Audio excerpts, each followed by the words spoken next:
ఉత్సాహం కంటే మించిన వస్తువు ఏదీ లేదు. ఉత్సాహం అనే పదార్థం ఒకటి కనుక మన దగ్గర ఉన్నట్లయితే, ఉత్సాహం అనే గుణం కనుక మన దగ్గర ఒకటి ఉన్నట్లయితే మనకి సాధ్యపడంది ఏదీ లేదు.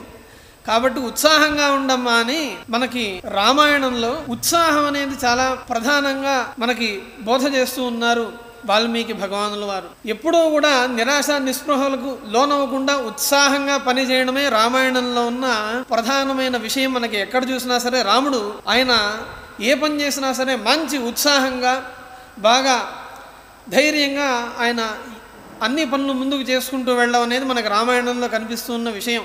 అందుకనే ధృతిమాన్, ధైర్యం కలిగిన వాడు, స్థైర్యం కలిగిన వాడు, అట్లా ఏ పనైనా సరే తన నైపుణ్యంతో ఉత్సాహంగా ముందుకు చేసుకుంటూ వెళ్ళడం అనేది రాముల వారి శైలి. రాముల వారి శైలి మాత్రమే కాదు, రాముల వారిని ఎవరైతే ఆరాధిస్తూ ఉన్నారో వాళ్ళందరి శైలి కూడా ఉత్సాహంగా పనులు ముందుకు చేసుకుంటూ వెళ్ళడమే.